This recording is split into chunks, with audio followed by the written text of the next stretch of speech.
I realized that within custom remodeling, there is no uniform way of doing it. Every job, every client is different. It could be the same house, but the difference between that client and the next client can be $30,000. Hey guys, welcome to another episode of the Construction Leading Edge podcast. This is Monish Khadye, and today our guest is Josh Fravel. Am I pronouncing that correctly, by the way? Yep, Fravel. Yep, Fravel Homes. Josh, how's it going? Good. Beautiful day here in PA. Yeah. Do you want to tell us a bit about yourself and your business? I own Fravel Home Improvements. We are located in Ephrata, Pennsylvania. I have been doing it. I've established Fravel Home Improvements back in 2006, I believe. So as a kid, I always loved building stuff, tearing stuff apart, figuring things out, and sort of it evolved into working for different companies. I worked for a car wash, I worked for a builder, and then was just desire to do it all on my own, and sort of went out and started the business and sort of been going ever since. So yeah, desire to just build and create stuff. So. And what do you guys do these days? We do a lot of remodeling. That's our main focus, interior and exterior, a lot of interior, kitchens, bathrooms, sort of whatever the client thinks up. We focus on a lot of clean remodeling. So we work with a lot of HEPA vacuums and air scrubbers and stuff like that, trying to keep it clean while the clients are in their home and make it very minimal for them disturbance wise. So you're providing not just the finished product, but a decent service in terms of comfort. Yes. Yep. We have on our trucks, clean, livable remodeling. So yeah, it's not dirty. It's just an inconvenience while we're there, but yeah, not a mess. So that's great, because a lot of contractors will probably just focus on the end result of the build, and they'll just ignore the customer or whatever else is going on and say, no, it'll all be fine when we finish the project. They'll have a finished bathroom or whatever. Not a lot of people think like you do in terms of, day one when we start on site. How can we make this stress-free? That's pretty cool. I'm sure that brings you a lot of referrals, having that motto and that sort of ethic in your business as well. Yeah, we get a lot of clients that say, it's almost cleaner when we leave than when we started. So it's a good thing. It feels good. Yeah, they're very, very pleased. So tell us how has a failure or an apparent failure set you up for later success? Do you have a favorite failure or a few? I was trying to think back to this. I would say that the mindset of, so we do it all, like all the different trades. And I think that was always like my main focus, like it's starting the company, that I had to do it all, to do it right. And, that sort of didn't allow, like I didn't bring in, other trade partners or even bring in other guys that would work for me. So I think that mindset sort of crippled me in the growth aspect of things, because, not relinquishing that trust or responsibilities onto others sort of just always put the burden back on me, and which was okay because it was always right and it was always good. But I think it took me a while to realize that I'm in the same spot and I'm not going to be able to move forward from that unless things change a little bit. So it was good in how I forced myself to learn all the trades, which is awesome now, because I can, foresee our remodeling projects. I know, HVAC and electrical and plumbing, like everything that needs to be done to do what we need to do very quickly. But, it was just a long road to realize that, it's easier to have a team to help, move the projects forward and teach them. Yeah. I'll mention you're probably like a jack of all trades by now, if you've been doing everything by yourself for that pretty long. much. Yeah. And you'll probably like this, the term we use in Australia for someone like that. We call them a jackaroo, which is basically nice. Yeah. But nice. What do you think was the mental barrier that that you just couldn't walk away? Because that's a long time, right? So if you started in 2006 and you've been doing everything on the tools yourself so far, what do you think was preventing you from actually going, no, someone else, I can trust someone else, and it probably would be better? I think part of it was being so busy. I think was the hard part. I mean, because I took on huge projects, and I did bring in, subs for larger projects. Like we did 2-story additions, we did some swimming pools, large stuff that obviously I needed 10 guys to get in there and do. But being solo, yeah, I was usually out months and months. And within, those 6 months of being booked out, we'd get people calling all the time. And so I was always so busy that I never really had time to think more than just what the next thing is that needs to be done for the next person, and just trying to just get the next thing done for the next person, and the next thing done for the next person, and just keep going, in that same rut, I would say, day in and day out. And so I think that sort of, yeah, it took a while. And then I had some, I would say, physical things where like my back was getting bad and things like that really made me realize I cannot continue doing it this way, or else it's either get a desk job or figure out a different plan here, because my physical body was not being able to keep up with the demands of every day.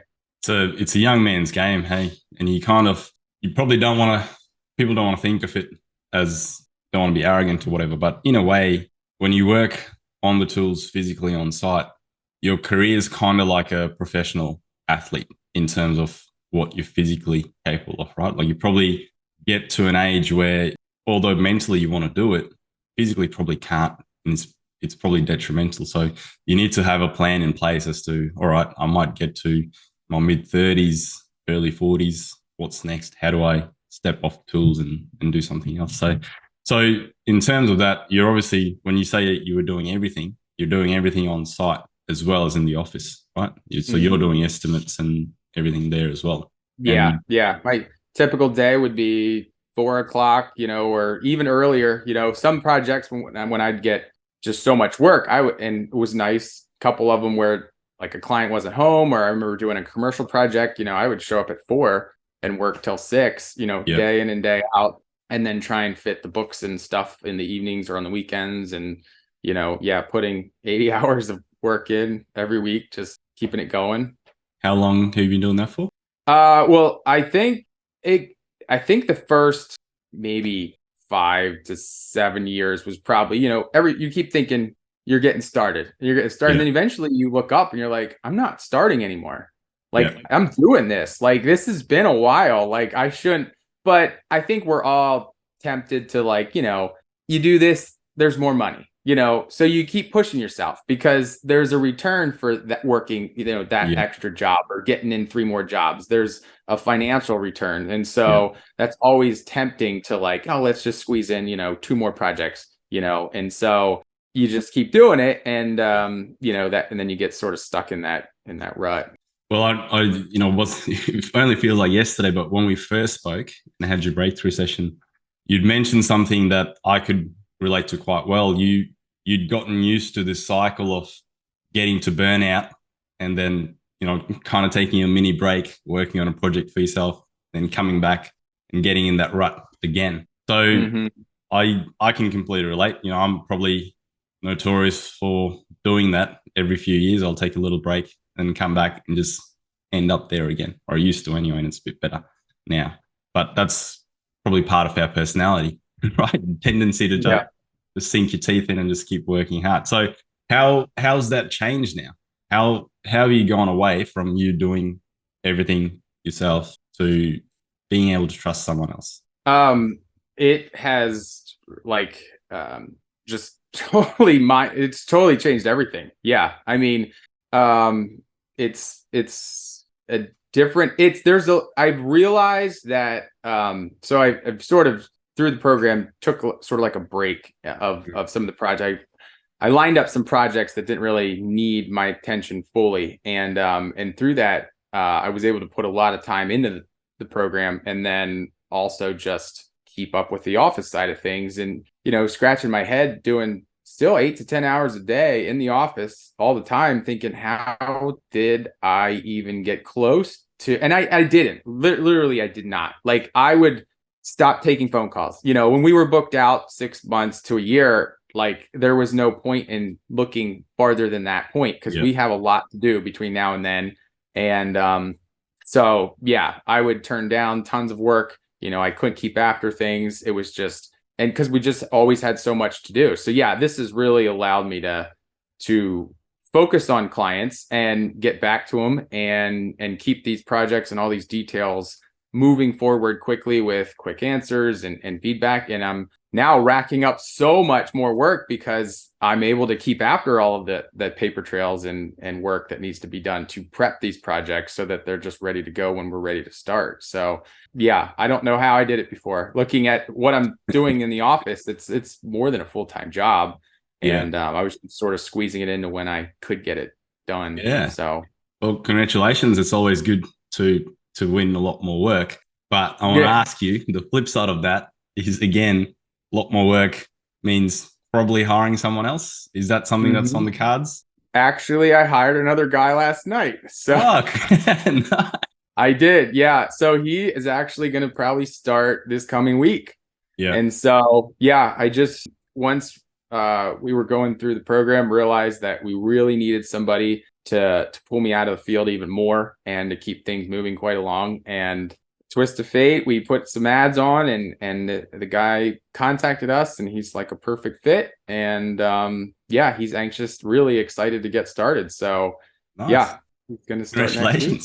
So yeah, does that mean you're going to be doing even less hours in the office? Well, hopefully this will take the burden away that I just created by being in the office so much. Yeah. Scheduling all of these projects, I was really starting to feel, being so productive, like, how are we going to manage all this work? So yeah, it was a needed thing for quite a while. I felt like I just really needed to organize things a little bit better. So we have a good plan. So onboarding people, we know exactly what we're doing, and it's not just sort of like, all right, throw him in here and he can help with this and that. Like, we have specific directions and accountability for what they're going to be doing and stuff like that. Yeah, which is a change as to what you were saying before, because you were just stuck in it. You were only looking at what's the next thing and the next thing after that. So how far out into the future are you looking now? Yeah, we're looking, you mean as far as work, like we've lined up, or just into the future? Well, just your vision for the business, I suppose. It's funny because I felt like when I was 18, or yeah, like I always wanted to have my own business. Like, it was always a thing. And even when I was a kid, I was making deals. I remember I actually got in trouble in school because I would sell candy bars. And my principal found out, and I said it was a fundraiser. And then she said, what fundraiser? And it's like my personal bank account fundraiser. And so I was always a business guy, making deals and running business stuff. And so I had this vision of the business, and I've reached it. Yeah. And the problem is, it wasn't larger than what I envisioned. And as it's been growing, I just keep pushing it down. And I'm trying to put a lid on it, because all I wanted was myself, my shop, my business, and enough workflow. And I didn't really like plan farther than that. And so just putting a lid on it has just sort of, like, I didn't really know how to grow farther than that. And so doing this program has really just opened up my eyes to whatever, like, it could be. Like, we might hire 3 guys, 4 guys. Like, I really need to stop putting a lid on it and letting a limit on where it can grow, and just sort of let it go, and let guys sort of let it grow and see where. So I think that was a big mind shift. No, like, just releasing that, like, lid where it's not going to get any bigger than this. This is what I said it was going to be. It was something I didn't really, it's been tough because I'm like, it's been growing and growing, and I just keep trying to be like, it'll slow down, but it just keeps wanting to grow. And it's hard to, I shouldn't have put a lid on it, but I did. I know you have this dream and you hit it, and you don't really think much farther than that. Once you hit it, you think you're good. So it was sort of like redreaming, what the future is going to be like. I think that makes sense. And well, yeah, it definitely does, because I definitely had that sentiment too. And part of it is obviously the fact that, because you were so run into the ground, when you say put a lid on it, it was basically you were the business. So you obviously didn't want to grow past how much you could handle. And you're already past that point anyway. So now that you've changed to, hey, I can just hire other people and set up my systems so that they can succeed too. And the other thing you'd mentioned to me was one of your biggest frustrations was you just had inches and inches of folders of estimates you'd done and hadn't won jobs. If I recall correctly, it said over the span of a year, 8 months worth of estimates didn't convert to projects. Is that correct? I would, in my career, yeah, I would say, look, you don't really want to think about how much time is wasted on estimates. I think the problem is when you do it all, you are planning all of it, more than like a GC who was subcontracting all of those bids out to other people to bring in all of the estimates. I was planning the project out from start to finish, and they're all custom detailed specific remodels where there is no ballpark square footage, because it could be a custom cherry kitchen or it could be walnut. Like everything is so custom that like I kept thinking I'm going to have some type of a template soon. Like I got to create like, and I would try and co-construct has helped. But I realized that within custom remodeling, there is no uniform way of doing it. Every job, every client is different. It could be the same house, but the difference between that client and the next client can be $30,000. Yeah. And so to try and box that into like a square foot price or anything like that, it was impossible. So yeah, I would always go over and beyond on the estimates to make sure they were good. And we would get almost all the work. But then every once in a while you wouldn't. And it was just like a kick because yeah, you put a lot of time and effort into it and then it just doesn't really go anywhere. So yeah, that was always a annoyance. Yeah.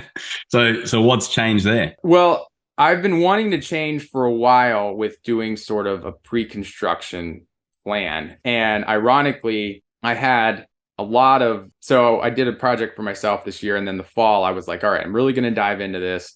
And I did. And I had wrote up papers. I even actually threw it out to a couple clients. I wasn't really loving exactly how it was. Like it was good, but it wasn't, I would say, great.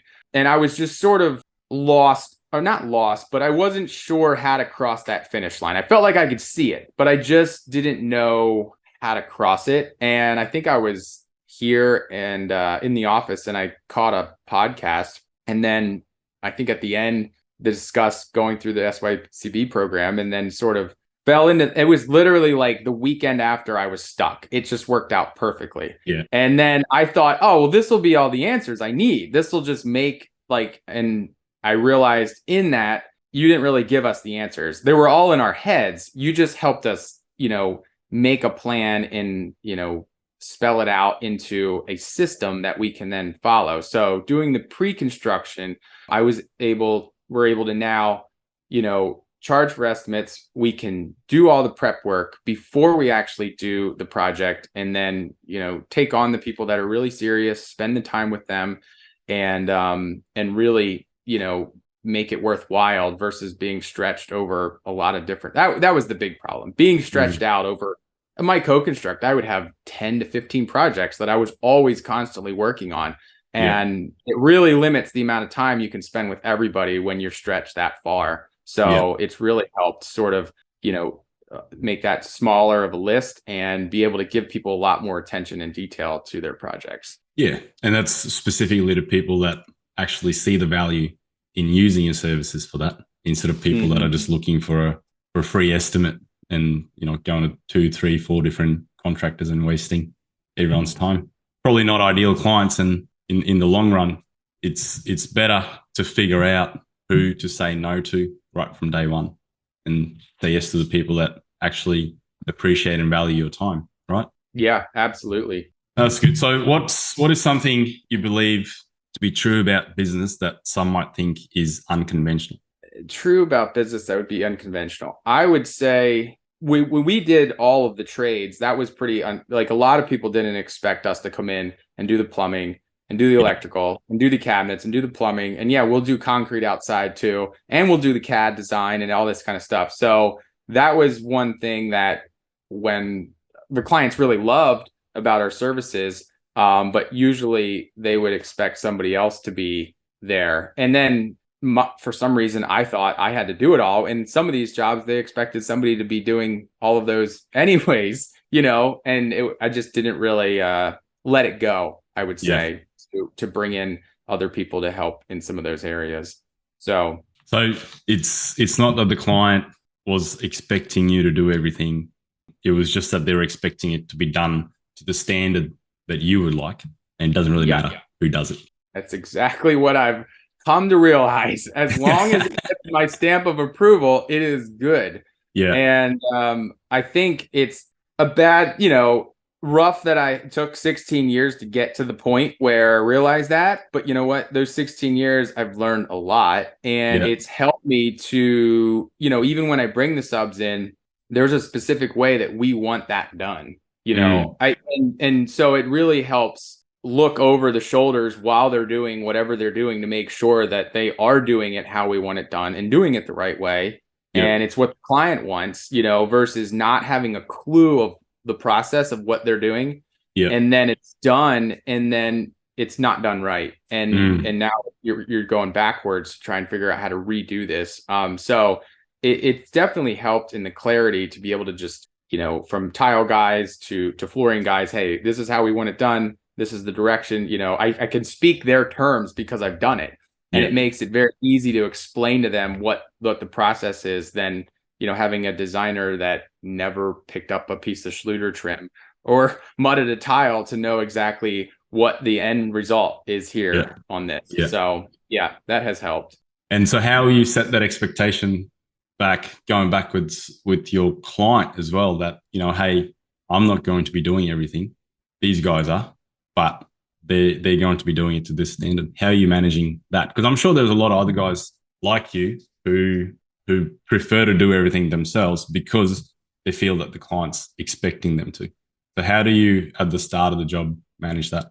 I think newer clients that we're bringing on, it's pretty much, I'm saying it right out of the gates, that I won't actually be, I'm going to be running the project, obviously making sure everything's organized and everything's running efficiently. I might not be picking up a hammer and actually doing it, maybe, but usually not. But my having good employees, like I have a great employee that, I get, like, literally I sent him out this week to do a couple small jobs and I get texts back now and they were like, he did a fantastic job like always. Thank you so much.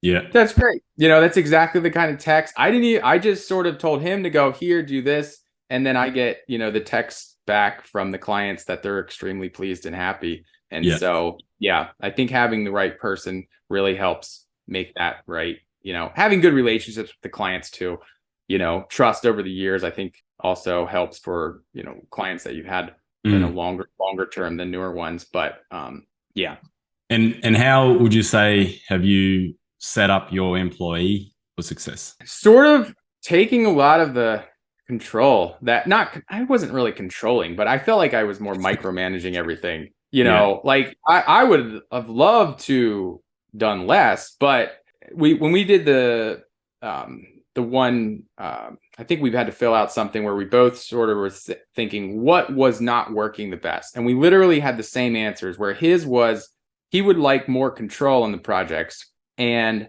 mine was, I don't have enough time. He would wanted more details in the prints and on that kind of stuff so that, he could have more control and make more decisions. My problem was I was stuck on the jobs because I didn't have enough time in the office to put all the details on the prints. And so they were sort of like the same problem. So me being a little more time in the office can put more details, come up with more room schedules, just make sure all that paperwork and the details were done really well. And then I just hand him over and he's able to run with it, because everything's there. All the details from the paint color to like which direction the tile's going, like it's all collected on paper, ready to go. And we're not, I don't need to explain it, once we get to the job. So he's doing, fantastic and doing his own scheduling. And, I get the schedule updates at the end of the week of what the next week's schedule is. I get job logs at the end of the week of what was done this week. We have, company cam. So I get daily pictures of what the progress was done.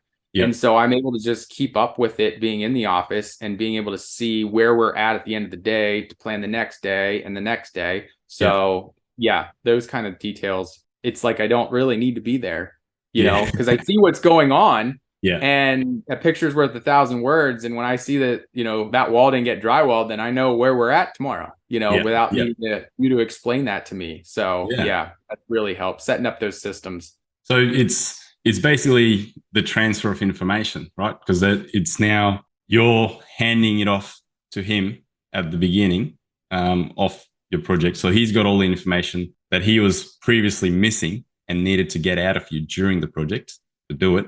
And on the flip side, with him doing all the schedule updates and the logs, he's reporting everything to you. So you're comfortable. You don't feel like you have to go and chase him to find out where your project is. Yep. Yeah. It's really So nice. freeing up a lot more of your time, Josh. Yeah. Yeah. What's the downside you feel of not being on site as much now? I like the interaction with the clients. So I set in the schedule to have site visits, where I can still obviously keep updated with what's going on and talk to the clients and stuff like that. But yeah, it's working out really, really great. And the other clients I'm able to, reach a lot more people. It's amazing how much more my phone is going off, and I'm able to quickly get back and organize and schedule and plan stuff and just keep up with all the info that's coming in. I feel like a full-time scheduler, just texting clients and getting back to him and working things out. But yeah, I just wouldn't have gotten done before. Yeah. So if we wind the clock back 16 years or whatever, you've got young Joshy trying to set up his own business and start off. What's one question you would ask yourself back then? I would have slowed down, I think. I felt, everybody's trying to climb the ladder and get somewhere. And, we started, I think I bought our first house at like 18 before I was even married. And so we tore that down, built a new house, started a business. You start from nothing and you just go. And that mentality of just, continuing to try and grow and exceed and finances and stuff like that. And then you reach a point where you're physically now can't really, you can't do what you used to do. And you sort of are regretting the 80-hour work weeks and getting up at 3 a.m. and working, stupid hours, some days, 2 days straight, doing stuff. It feels we've accomplished a lot, but there was a price for that. And you don't realize there's a price for that until it's too late and you can't really reverse time. So I would have probably slowed down and brought in more help and didn't try and just tackle the world alone, probably. Yeah. So you'd probably try and get away from the mentality that it is all on me. I have to do everything myself, to hiring employees or subs or whatever and having a better balanced life, I guess, not being stuck 80 hours a week doing the one thing. Yeah, definitely. So what is one specific part of your business that's something like you feel you've cracked the code on, something that's working really well for you? We have been doing really well with co-construct. We brought that on board years ago, and that has just totally revolutionized every part of what we do. And I feel like I probably could use that a lot more to its full feature. But just having all the data collected, I think what is just that has allowed all the little details that sometimes get lost, captured. Other things I think are having your employee, like we have apps for time cards with different clients and job logs and things like that. So being able to capture all those little details, I think on daily runs and things like that, I think is another real important thing that a lot of businesses miss, or little details get overlooked. So having the information show up on the computer and know exactly where guys are, what they're doing, what they did, and that all just being able to look back 2 years and see that on this day he was here doing this, is really helpful moving forward in the future. So using the technology. Yeah, just getting a daily log at the end of the day, or the client getting a daily log at the end of the day, and you not getting a phone call or an email or text from them saying, hey, what happened today? And not having to give them an update. It just frees up 15, 20 minutes of your time every day. Times if you're doing 10 to 15 projects, it compounds and adds up a fair bit. So, Mm-hmm. yeah, I think technology is only going to keep improving from this point. And I'm sure you probably have had a similar experience, but co-construct probably alleviated the need to hire someone. Would that be right? Like in terms of Oh, what it's doing for you? it was hard to even imagine going back to the way we used to do things. Yeah, we became so organized so fast. It was crazy. Yeah. Like and I tried to really put a lot of the systems in place and things like that, and we were able to fly with having templates for the estimates and things that would have to be written up every single time and typed up, and now it was just sort of automated until Mhm. COVID hit.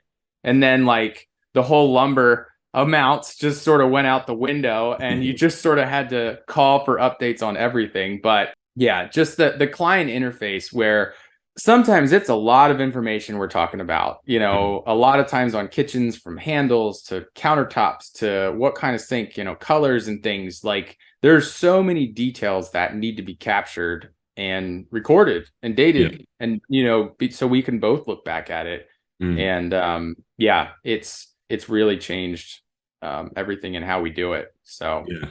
And I found the same. I use Builder Trend personally, and I had a plan to hire someone to do some of those things until I started using Builder Trend properly. It obviously, you pay for software assuming that it's going to solve all your problems, but there's a bit of work involved in setting it up. But once it was set up, it was a lot more automated. We eliminated the need to have an extra employee. So that improved our overheads and made us a bit more competitive as well. So you had co-construct before, you had plenty of, people contacting you to do the work. You've been long established. So what would you say were the main problems that led you to come to us and join the Systematize Your Construction Business program? I think I think one of the biggest, and I knew that I needed to hire, and I knew that we needed to move forward. The amount of work that we can, get calls on, and the amount of that we were able to do, we weren't even close to being able to meet the demands that we were getting, calls on. And I guess I was just sort of stuck. I was mainly stuck, I think, in the pre-construction agreement, working out all of those details, and obviously taking the program, realized that you really weren't going to give us the answers anyways. It was sort of something we had to come up with to suit our own company. Yeah. But you helped me get it out of my head, I would Mm. say, would be the bigger thing. I think in the program, I had this plan of how we were going to do this, and it was all in my head. And I think Mm. when we did like the one practice where we took all the steps Mm. to go from pre-construction to construction, we put them on a board, and there was like 43 steps. And I was like, what the heck? Like, no wonder this is a lot of work. Like, there's Yeah. 43 things that need to be done from the first call until we can actually pick up a hammer. Yeah. And until I put it on paper, I never really understood how much work, goes into the pre-planning of a project. Yeah. And so, yeah, it really just opened up my eyes to, like, this is a full-time job, just Yeah. keeping up with this. And I really needed it on paper, Mm. so that we have a plan, we have a process, people can follow. This is how we do this. Is 16 years of figuring out how to, this is how I want to do it, Yeah. and this is how we're going to do it this way. Yeah. So And that's why, like you said, we don't just give you the answers. It's very tempting at times because I've got the answers because I run them in my own business. But the reason we don't do that, and I'm sure there's other templates and stuff that people could download online and use someone else's pre-construction method, but it's not the right one for you, right? It's never mhm. going to be. You might use a template that you found somewhere, might potentially make things worse for your business. So the idea there is figuring out, how do we do things? How do we want to do things? And how do we want to improve? And making a track based on that. So take us, I guess, to the moment where you realized that your work in the SYCB program was actually working to solve your problem. I think the accountability thing, setting up responsibilities for the employees, I think was one of the biggest things like I just didn't do, and I think, I don't know, didn't go to business school. I don't know if they teach you all the proper ways to construct a company and how to, do all, yeah. And so I guess I blamed it like maybe I didn't go to business school. Maybe that's why I didn't know. But I think like understanding sort of the accountability, I set Dan up on doing his own schedules and doing job logs and started, I think within the program, I think it was like shortly after we started it, I was like, I'm just doing this pre-construction. I'm getting it done. And I just sat down and I just pounded it out until I felt like it was perfect. And I think it was within 3 days, sent it out to a client. I got it back in an hour, signed, ready to go. And I was like, why did I wait so long to perfect this? It really didn't need to be perfect, but in my eyes, I wanted it to be perfect. Like I wanted it to be just the same, thing that could flow from job to job and would take in all the different jobs that we do, but in one nice, clean contract form. And so, yeah, we got that first pre-construction agreement signed, and I'm sending more out, and I'm not getting, the feedback, because I think they realize the value that they're getting, from those services. And we can't spend 40 hours figuring out this project if, we don't have all these details. And so, that as soon as we got that first pre-con back, I was like, yep, it works. Like, this is great, and getting the logs back from Dan, with just putting those expectations there, he's like it too, because he's able to see the future of his next 2 weeks, and plan his schedule more. And, I was making more work for myself that I really didn't need to. So giving him more responsibility just was the best thing. Yeah. I just didn't really see it, until I was in the middle of it and realized that, I really needed to leave some of this go to my guys and let them roll with it. Yeah. Well, it's interesting. You were saying before you were doing 80-hour weeks or whatever, and let's say 40 hours of that, as you're saying, is working on pre-con that you weren't getting paid for. But now that you're charging for that service, you could actually dedicate 40 hours a week to pre-con and give away the other 40 hours that you were spending on time to Dan, because it's probably more effective on both fronts, right? Instead of you trying to do both. Yeah, I think I think I sent one to somebody and I never got an email back. And that almost was better than having somebody sign it, because I knew that person didn't even want a number. She didn't even want to pay for any of that. And, that was definitely something that I could have probably spent 6 to 8 hours figuring out. And so I was almost more excited to get the response back of, nope, we're not doing that, than, getting the first one actually signed, because that was like, that's 10 hours I just got back. That I would have spent and would have been gone. So, and it's obviously like you've now got these 10 hours that you can dedicate to clients that are paying you for it. Yeah. And unfortunately, the ones that really wanted to work, I was stretched out between who did and who didn't. And, I really wasn't able to give them all of our attention and detail because I was just stretched too thin. Yeah. So how is life different now after you've done the program, you've set it all up, and, what have been some positive ripple effects in your personal life as a result?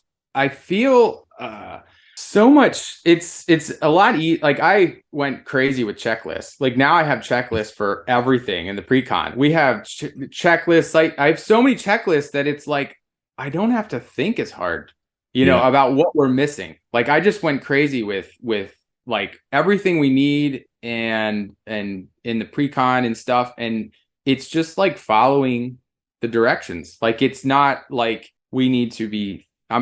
You're always thinking about what you're forgetting. Like, it's sort of, but with these checklists, when I'm at the end done with the checklist, it's like, well, I can just put this over here and now I can work on this. And it's definitely taken a lot of that mental thought away of like, what are you forgetting? What did you not think about on this one? So it's able to move from client to client much easier. And yeah, home more. And yeah, personal life my wife homeschools, so my kids are here all the time. So it's like when I go to work, they're like, where were you? It's like I had to go to the job for a little bit, but Yeah. I'm coming back. So no, it's been nice because they are home, so we get to like eat lunch together and spend more time with them and stuff like that. Yeah. And I'm getting more done, and we're getting more done for the clients, and they're happy because the details are there, and we're not forgetting anything and stuff. So, And how many hours a week would you say you're working now? I feel like I'm definitely working less.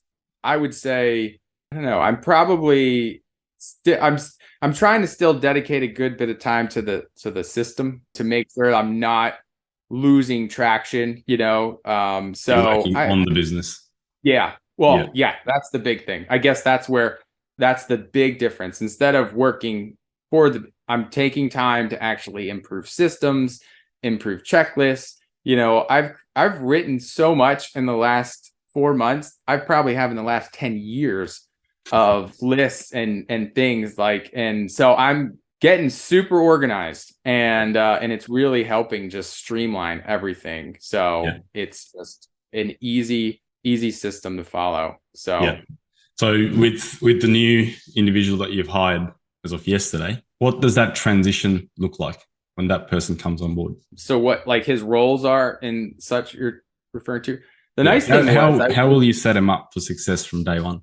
I think because I know the things that I established in the accountability chart of this guy, this role, and when we were doing the interview, I think it was last night, I said, "Hey, I've taken this program and we have an accountability chart. And Yeah. in this chart, you have a job description. And this is your job description. You're going to do daily logs. You're going to do pictures at the end of the day. You're going to keep track of your next day activities." And Yeah. before this, I would have just been like, you're just going to work with him, I knew what he does, like follow him and assist him. I would have never really had specific things that he's going to have to do immediately that's going to make a difference. And then he's going to be turning those over to Dan. Dan's going to be then, reviewing those, and then the information will come back to me. But yeah, it's going to it made it easy. It really did. Like, it was a no-brainer. I think before I thought I could manage it. You think it's going to calm down, and then eventually you realize that there's no managing this. But then after this system, after the system, it was easy to just know exactly what to do. It was just played out in front of you. Just follow the process. Yeah. And I'm sure, I've started a job back in the day as an employee where I came on board kind of like that. It's like, oh, you're just going to be reporting to this guy. And I didn't have, what does my day look like? What am I meant to do? And I'm sure for your guy coming on board, having those things established and going, hey, this is what winning looks like in your job. These are the things you need to do. It's probably going to allow him to be happier in his job from day one because he knows exactly what he needs to do for you. And so you've obviously you removed yourself another layer again from working. So once he's on board, what does the future look like for yourself in the business? I think I would love it to get to the point where we're just like super organized. And if we feel like we need to keep growing, but I think I'll be able to manage everything a lot more. We're bringing in more trade partners to do more stuff for more clients, and it's going to allow me to just have smooth transitions between everything, just because I'm there to capture all the emails, all the calls, all the texts, the things that needed to be, that I can't deal with when I'm out on the job.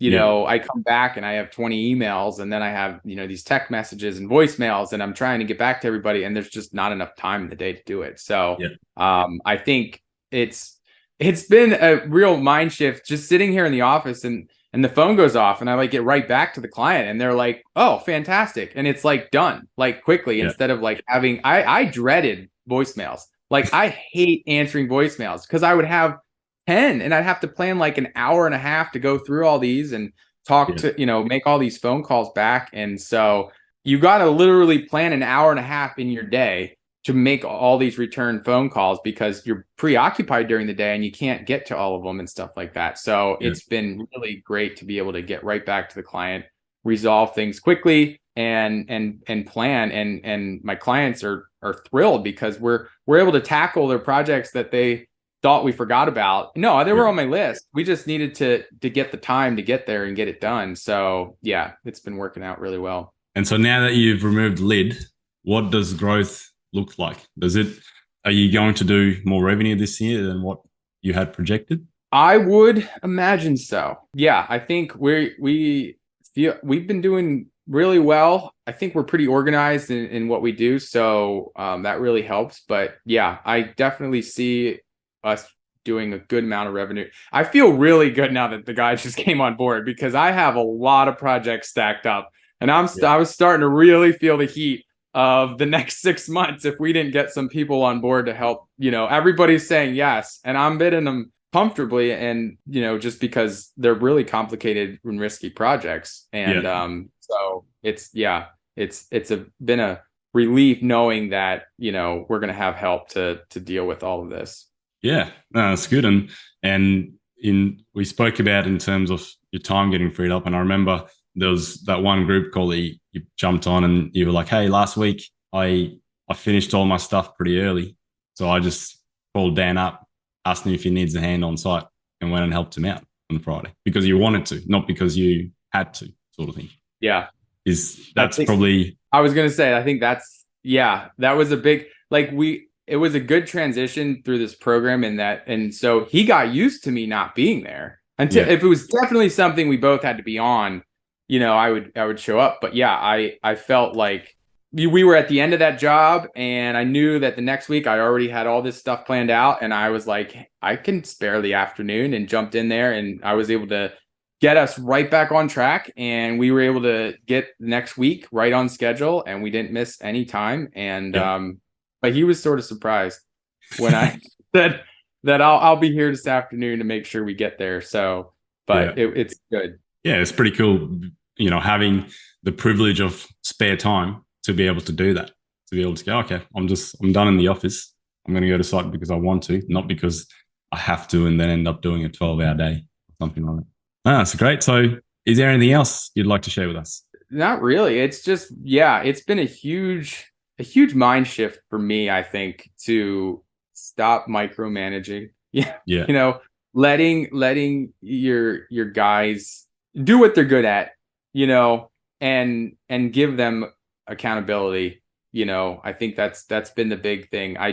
It was something I just didn't really see the need for, and it's important. Even the little things like, filling out the job logs for tomorrow, they seem like, well, you sort of know what you're going to do tomorrow, but having that routine and repetitive, like getting it on paper, it all adds up to more organization, less, forgetting something or not knowing what's going on. And it makes the guys feel better about tomorrow and what's going on next week, and able to prepare more and stuff like that. So it's been great.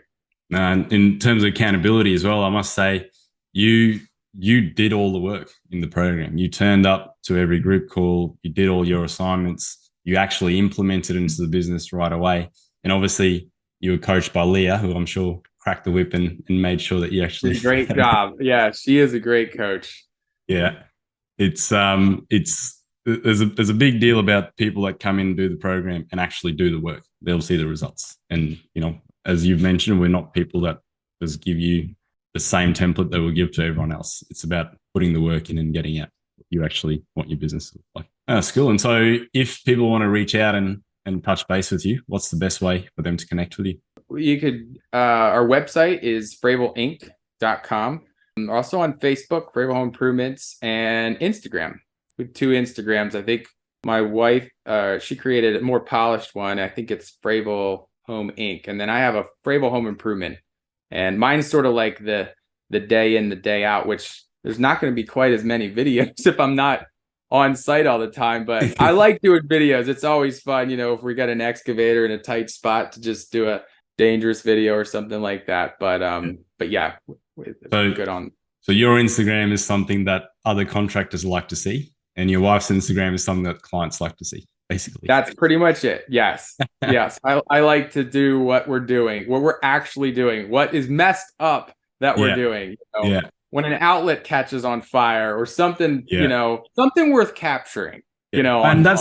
that's the truth, right? Like you look at all Oh, these yeah. finished products and you're like, I'd like to know what went wrong on those jobs and how they dealt with Yeah. The it. surprises that Yeah, you don't see when it's yeah, done. the fun stuff.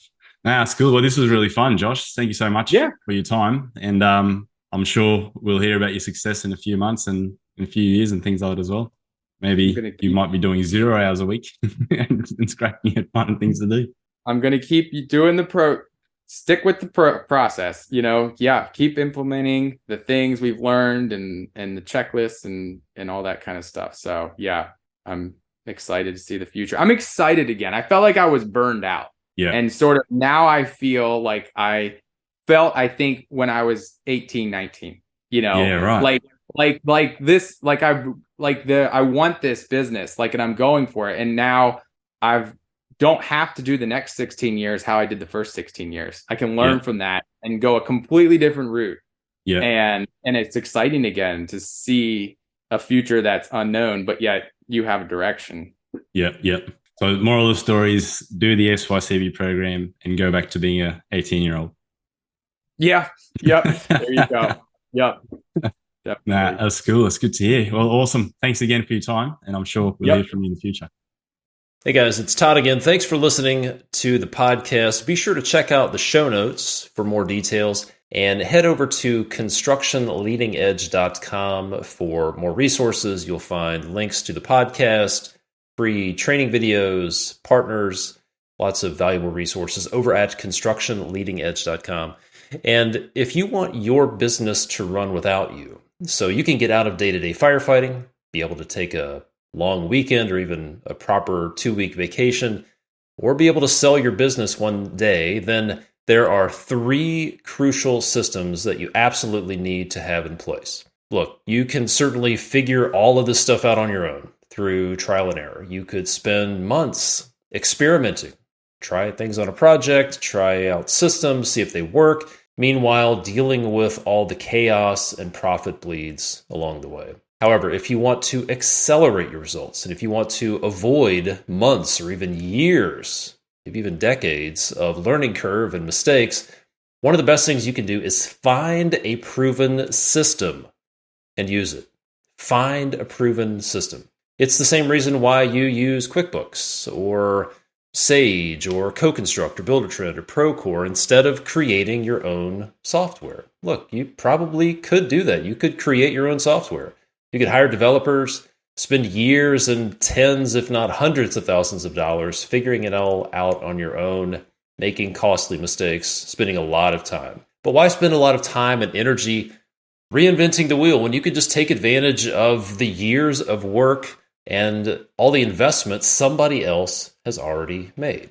Look, the reason you don't build your own software is the same reason you don't own a concrete plant or you don't build your own trucks. You don't own a lumber mill. It's why you work with trade partners who are specialists at their trade instead of self-performing everything. You let somebody else invest all the time and capital to build it, and then you just get to use it when you need it, as needed, on demand.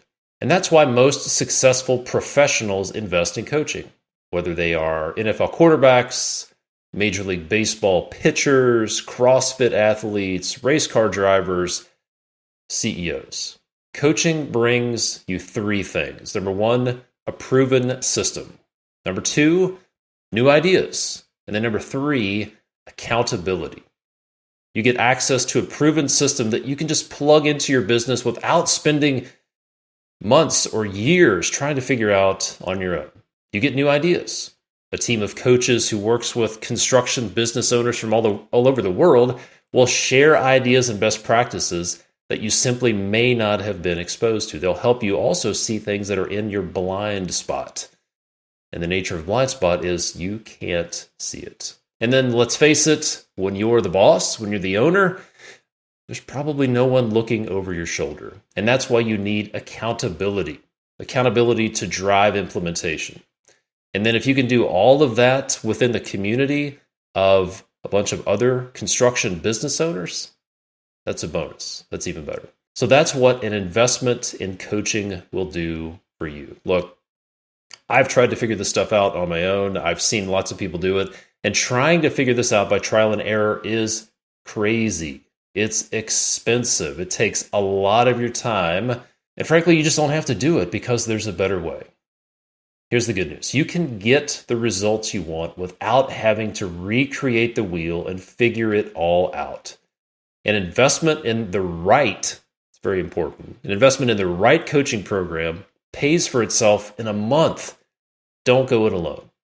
So here's my advice, okay? Find the best coaching program out there that has a proven system and is a good fit for you. That's very important. Not all programs are equal. Not all programs are a good fit for you, but find one that has the proven system that's a good fit for you, and then invest the time and money and energy it takes to work with them.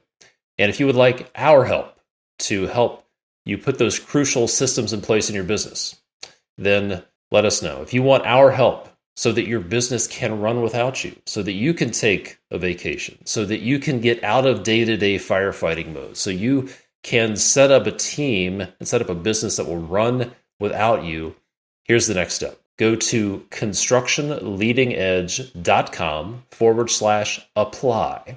That's constructionleadingedge.com/apply, APPLY, and schedule a breakthrough session with our team to discuss our Systematize Your Construction Business program. That's constructionleadingedge.com/apply. And hey, if you enjoy this podcast, it would mean a lot to me if you could leave a 5-star rating and a review on Apple Podcasts or wherever you listen. My name is Todd Dawalt from constructionleadingedge.com. Thanks so much for listening. I'll see you next time.